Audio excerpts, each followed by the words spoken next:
देखो बच्चों, एक और स्टार्ट करने से एक जो बहुत इंपॉर्टेंट बात है वो है दो चीजें। एक हमने देखा था फोटो रेस्पिरेशन, है ना, यानी कि प्रकाश श्वसन, और एक हमने अभी देखा है पादपों में श्वसन।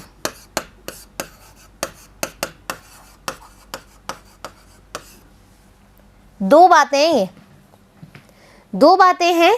दो बातों में हमने देखा एक तो फोटो रेस्पिरेशन जो कि प्रकाश संश्लेषण की क्रिया में हो रहा था।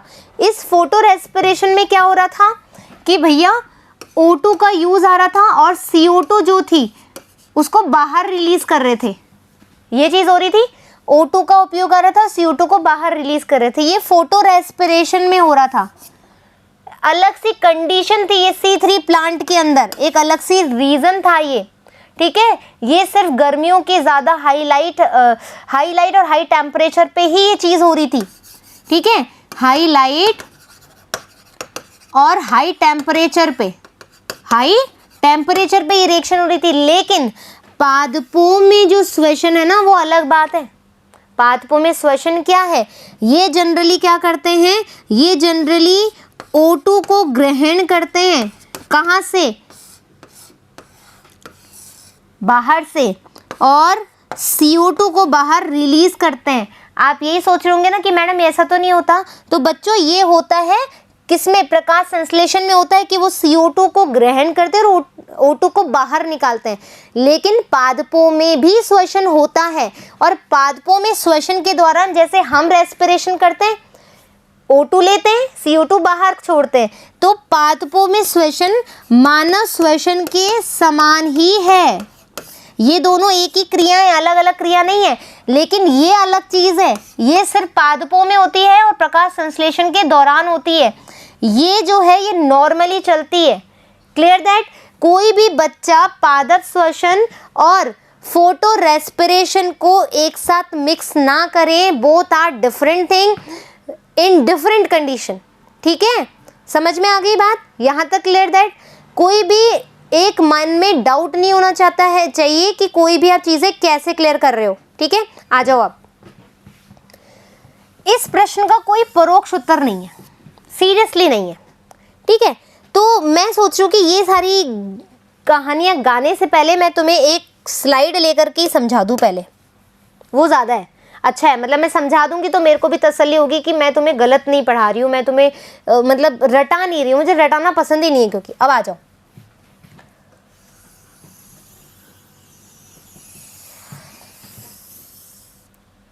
ठीक है। ये है प्लांट सेल, ठीक है, पादप कोशिका।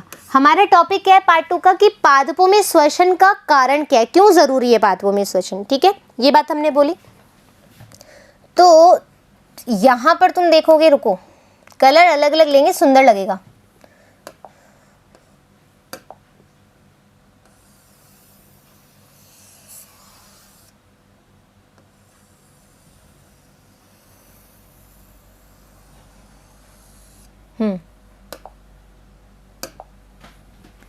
ये है, अरे एक मिनट,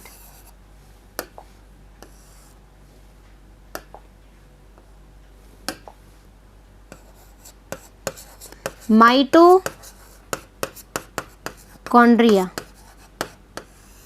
ठीक है।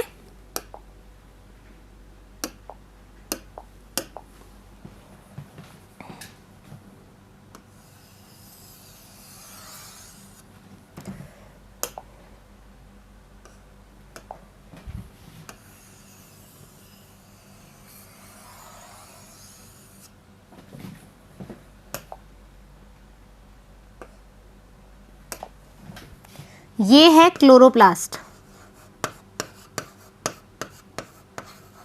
यदि तुम्हें ये चीज समझ में आ जाएगी ना आज, तो तुम्हें पता लग जाएगा कि जो पादपों में श्वसन है वो क्यों होता है और बहुत ज़रूरी है। उसके बाद में तुम जाना ग्लाइकोलिसिस क्या होता है, फर्मेंटेशन किण्वन क्या होता है, क्रैब साइकिल क्या होता है और इलेक्ट्रॉन ट्रांसपोर्ट चेन रिएक्शन क्या होती है, वो सब चीज़ें बात की बात है।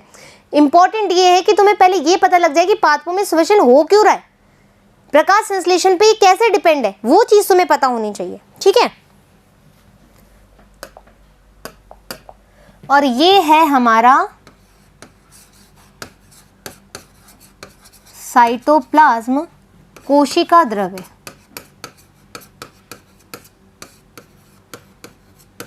ठीक है।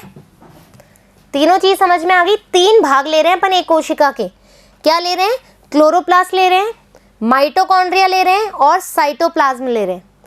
एक और बात तुम्हें पता है, क्लोरोप्लास्ट और माइटोकॉन्ड्रिया, क्लोरोप्लास्ट और माइटोकॉन्ड्रिया क्या है, दोनों डबल मेम्ब्रेन है, यानी कि दोनों में आंतरिक झिल्ली और बाहरी झिल्ली प्रेजेंट होती है, ठीक है। यानी कि लिपिड वाली बात आ गई, लिपिड लेयर वाली, क्लियर दैट। यहाँ पर मुझे समझाने की ज्यादा जरूरत नहीं है, जो समझाना है वो समझो। अब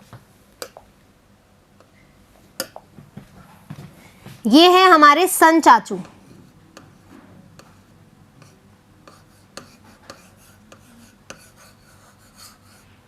ठीक है। ये है हमारे सूर्य देवता, नमस्कार, ठीक है। सन चाचू हैं। अब आपको पता है कि सन चाचू हैं तो फोटोसिंथेसिस होगा, प्रकाश संश्लेषण की अभिक्रिया कहाँ होगी, क्लोरोप्लास्ट में होगी, ठीक है। क्लोरोप्लास्ट में हम करें, आ जाओ।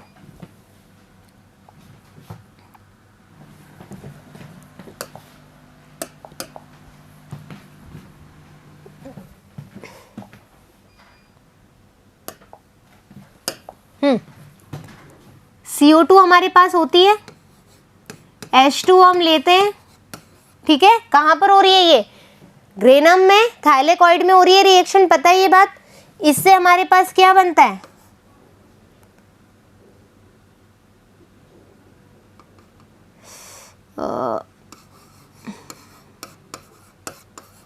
RUBP, ठीक है।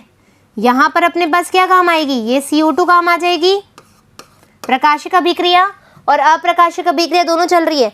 CO2 और H2O काम आया अपने पास, आया ना, ठीक है। उससे हमारे पास क्या आ गया,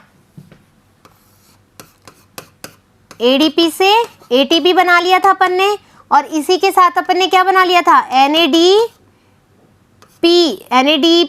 NADP से अपन ने बना लिया था NADPH। याद आ रही है बात, प्रकाशिक अभिक्रिया और अप्रकाशिक अभिक्रिया।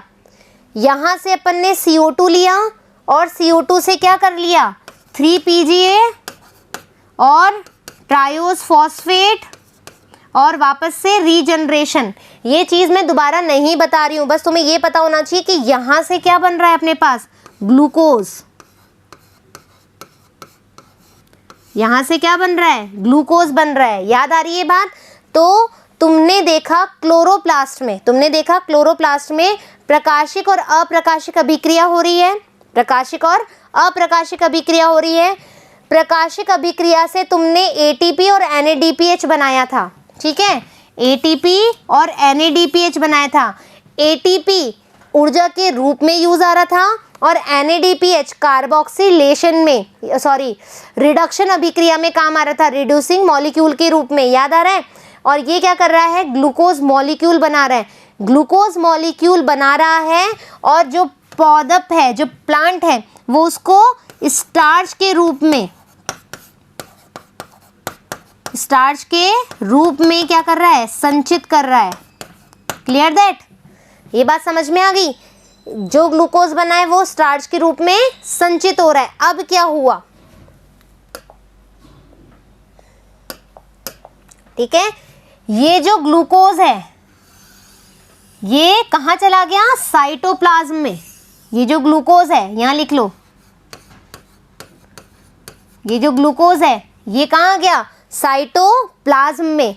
साइटोप्लाज्म में जब ये ग्लूकोज ले लिया गया तो ये किस में कन्वर्ट हो गया, पाइरूवेट में। हाँ या ना। ग्लूकोज मॉलिक्यूल का, सुन लो एक बार, ग्लूकोज मॉलिक्यूल का पाइरूवेट में ब्रेकडाउन या ग्लूकोज मॉलिक्यूल का ब्रेकडाउन ही क्या कहलाता है, ग्लाइकोलाइसिस। ग्लाइकोलिसिस,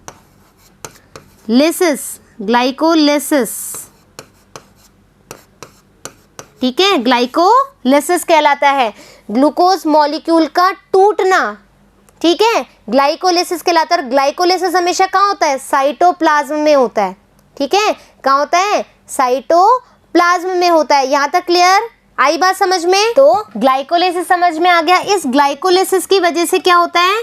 दो मॉलिक्यूल एटीपी बनता है और NADH बनता है। NADPH वाला नहीं बनता है, सिर्फ NADH बनता है, ठीक है, NADH बनता है। अब क्या हुआ? ये जो पाइरुवेट तुम देख रहे हो, ये जो पाइरुवेट देख रहे हो, ये पाइरुवेट अब क्या करेगा?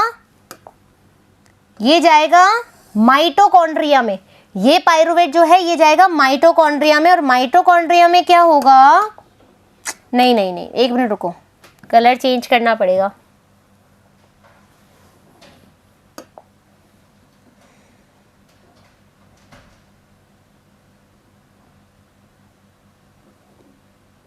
नहीं दिखेगा, नहीं तो वाइट ले लेते हैं, फिर वाइट ही ले लेते हैं इसमें ना। ये पाइरुवेट जो है ये जाएगा क्रेब्स चक्र में, क्रेब चक्र में, ठीक है, क्रेब साइकिल में जाएगा, इसको स्टार्ट करेगा। इसको स्टार्ट करने से क्या होगा? एटीपी बनेगा। ये कहाँ हो रहा है? माइटोकॉन्ड्रिया में हो रहा है। एटीपी बनेगा और साथ में बनेगा अपने पास NADH के मॉलिक्यूल बनेंगे और FADH के मॉलिक्यूल बनेंगे, FADH2 के मॉलिक्यूल बनेंगे, ठीक है। क्रेब चक्र में आया और क्या बनाया? NADH बनाया और FADH2 बनाया और ATP बनाया, ठीक है, क्रेब साइकिल में। ये पाइरुवेट ने क्रेब साइकिल को इनिशिएटिव होने के लिए एनर्जी दी है। फाइन। अब क्या होगा? अब कलर चेंज करना पड़ेगा, पीले से बना लूं, ठीक है। जब रुको एक मिनट, एक और आइडिया है मेरे पास।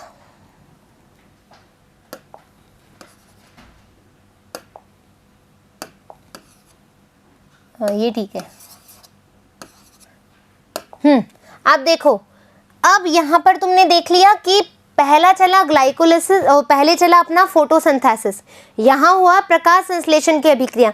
प्रकाश संश्लेषण की अभिक्रिया के फलस्वरूप जो ग्लूकोज बचा, कुछ तो स्टार्च के रूप में संचित कर लिया, कुछ ग्लूकोज का मॉलिक्यूल जो है साइटोप्लाज्म में लिया, साइटोप्लाज्म ने ग्लूकोज को पाइरुवेट में तोड़ दिया, जिससे हमारे पास एटीपी आया और NADH आया।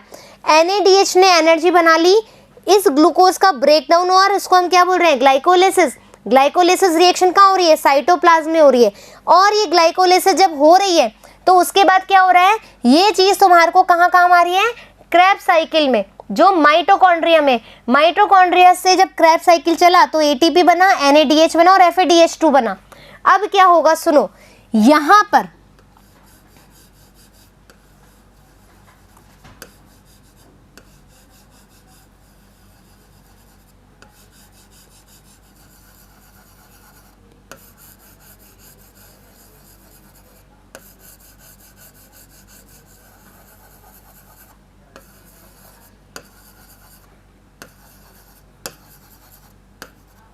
ये है ETS, इलेक्ट्रॉन ट्रांसपोर्ट सिस्टम।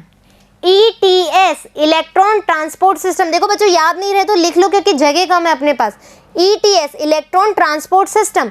इस इलेक्ट्रॉन ट्रांसपोर्ट सिस्टम में ये एनर्जी यहाँ जाएगी, ये एनर्जी यहाँ जाएगी और ये एनर्जी भी यहाँ जाएगी और टोटल ATP बनाएंगे, टोटल ATP बनाएंगे। यानी कि इसीलिए जो माइटोकॉन्ड्रिया है वो शक्ति ग्रह कहलाता है, क्योंकि वो सबसे ज़्यादा ATP का फॉर्मेशन करता है, ठीक है। अब तुम्हें पता लगा कि प्रकाश संश्लेषण श्वसन के लिए किस तरीके से रिस्पॉन्सिबल है, ठीक है। फोटो रेस्पिरेशन अलग बात है, नॉर्मल श्वसन अलग बात है।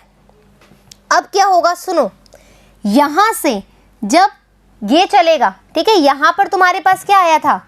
यहाँ से तुम्हारे पास ग्लूकोज के साथ O2 भी बना था, यहाँ पर तुम्हारे साथ इसमें मतलब ये जो रिएक्शन है उसके साथ में O2 भी बना था, ठीक है, ग्लूकोज के साथ O2 बना था, याद है। यहाँ पर तुम्हारे पास क्या निकलेगा, CO2 निकलेगा। तो ये CO2 जो है बच्चों, ये CO2 जाएगा वापस से कहाँ पर, ये जाएगा CO2, ये रहा, यहाँ पर कार्बोक्सिलेशन के लिए यूज आ जाएगा ये CO2 तुम्हारा कार्बोक्सिलेशन के लिए वापस से यूज आ रहा है। और ये जो O2 है, ये वापस से कोशिका किस में काम लेगी, जब रेस्पिरेशन करेगी O2 की जरूरत पड़ेगी ना, तो ये O2 वापस से तुम्हें यहीं पर ही काम आ रहा है, ग्लूकोज प्लस O2, ठीक है, समझ में आ गया। तो यानी कि जो प्रोडक्ट बन रहा है वो अंदर ही अंदर काम भी आ रहा है और हमारे पास कुल मिला के क्या आ रही है, ऊर्जा आ रही है। तो आशा करती हूँ कि तुम्हें ये समझ में आ गया होगा कि पादपों में श्वसन होता क्यों है, ऊर्जा के लिए, खाद्य पदार्थों के लिए, ठीक है, और प्रकाश संश्लेषण किस लिए जिम्मेदार है। और एक और बात, जब अपन किसी भी यूकैरियोट्स में, और ये जो तुमने देखी ना अभी ये जो प्रक्रिया है, इसको अपन बोलते हैं cellular respiration,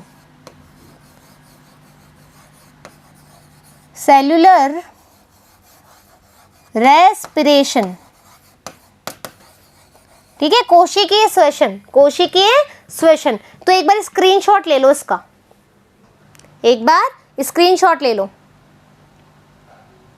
done, clear that, चीजें समझ में आ गई। अब देखो हम अपन थोड़ा सा पढ़ लेते, तुम्हारे बुक में क्या लिखा हुआ है। पौधे बिना श्वसन अंग के कैसे श्वसन करते होंगे, इसके कई कारण हैं। प्रथम कारण क्या है, पादपों का प्रत्येक भाग अपनी गैसीय आदान प्रदान की आवश्यकता का ध्यान रखता है। तुम्हें पता है ना, स्टोमेटा से CO2 और O2 लेने का काम रखता है, ध्यान पता है कि कितनी O2 जरूरत है, कितनी CO2 जरूरत है। पादपों के एक भाग से दूसरे भाग में गैसों का परिवहन बहुत कम हो पाता है, ये हम बात कर चुके हैं जब अपन ने खाद्य श्रृंखला पढ़ी थी, पादपों में परिवहन पढ़ा था, तो हमें समझ में आ गई ये चीज़। दूसरा कारण क्या है, पादपों में गैसों का आदान प्रदान की बहुत अधिक मांग नहीं होती है, ठीक है। पादप के विभिन्न भागों में मूल, तना, पत्ती में श्वसन जंतुओं की अपेक्षा बहुत ही धीमी दर से होता है। जंतुओं में ये जो रेस्पिरेशन है वो ज्यादा होता है, लेकिन पादपों में कम होता है, क्लियर दैट। केवल प्रकाश संश्लेषण के दौरान ही गैसों का अत्यधिक आदान प्रदान होता है, ये अभी अब मैंने आपको जस्ट समझाया है, ठीक है। केवल प्रकाश संश्लेषण के दौरान ही गैसों का आदान प्रदान होता है। प्रत्येक पत्ती पूर्णतः इस प्रकार अनुकूलित होती है कि इस अवधि के दौरान वे अपनी आवश्यकता कंप्लीट कर सके। उसको कितना CO2 चाहिए, कितना O2 चाहिए, कौन सी रिएक्शन के लिए क्या क्या प्रोडक्ट जरूरी है, वो सब ध्यान रखती है ड्यूरिंग द फोटोसिंथेसिस, प्रकाश संश्लेषण के दौरान। जब कोशिका श्वसन करती है, अब श्वसन करती है तो क्या हो रहा है, देखो ऑक्सीजन की उपलब्धता की कोई समस्या नहीं होती है। क्यों, ऑक्सीजन तो ग्लूकोज के साथ क्या कर रही है, अपन यही तो कर रहे हैं, ग्लूकोज बना रहे हैं प्लस O2 बना रहे हैं, किससे, C3 साइकिल से, हाँ या ना, ये चीज हो रही है अपने पास। अब क्योंकि कोशिका में प्रकाश संश्लेषण के दौरान ऑक्सीजन निकलती है। तृतीय कारण यह है कि बड़े स्थूल पादपों में अधिक दूरी तक विस्तृत नहीं हो सकता, मतलब विसरण जो अपन पढ़ चुके हैं वो नहीं हो पाता है। पादपों में प्रत्येक सजीव कोशिका पादपों की सतह पर बिल्कुल पास स्थित होती हैं, मतलब जो कोशिकाएं बहुत ज़्यादा पास होती है, जैसा कि तुमने देखा था mesophyll, bundle sheath, xylem, phloem सब एक साथ यूँ इकट्ठे होते हैं। ये पत्ती के लिए एक सत्य कथन है और ये वाकई में बहुत फैक्ट बात है लीव के लिए। तना में सजीव कोशिकाएं छाल व छाल के नीचे पतली सतह के रूप में व्यवस्थित रहती है। एपिडर्मिस, हाइपोडर्मिस, ये हमने पढ़ा हुआ है, तने का पूरा काट, पत्ती का काट, ये सब हम देख चुके हैं। तो इनमें कुछ छिद्र होते हैं, वातरन, पोर्स होते हैं, हम देख चुके हैं। भीतर की कोशिकाएं मृत होती है और वो यांत्रिक सहायता प्रदान करती है, जैसे स्क्लेरेनकाइमा सेल्स जो होती है, डेड सेल्स होती है, पता है ये बात हम पढ़ चुके हैं। अतः पादपों की अधिकांश कोशिकाओं की सतह हवा के संपर्क में होती है, हाँ या ना, कोशिका की सतह क्या होगी, हवा के संपर्क में होगी। अब ये पैरेन्काइमा कोशिकाओं द्वारा इसे आगे बढ़ाते हैं। ये देखो, तुम्हें ये पढ़ने के लिए पहले देखना पड़ेगा चैप्टर जिसमें मैंने सेल्स और टिश्यूज के बारे में पढ़ा है, उसमें सब कुछ मैंने बताया, पैरेन्काइमा कैसे होती है, स्क्लेरेनकाइमा कैसे होता है, कॉलेनकाइमा कैसे होती है, सब चीज़ें आपको उसमें मिल जाएगी इजीली, ठीक है।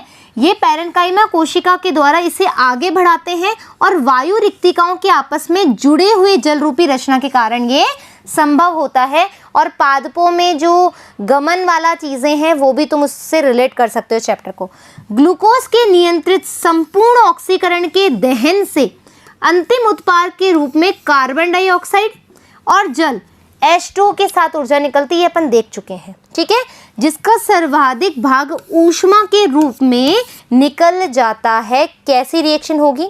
ये रिएक्शन होगी, देखो C6H12O6 ऑक्सीजन बन रही है अपने पास और क्या निकल रहा है 6 CO2 और 6 H2 और ऊर्जा, ये चीज़ हो रही है अपने पास।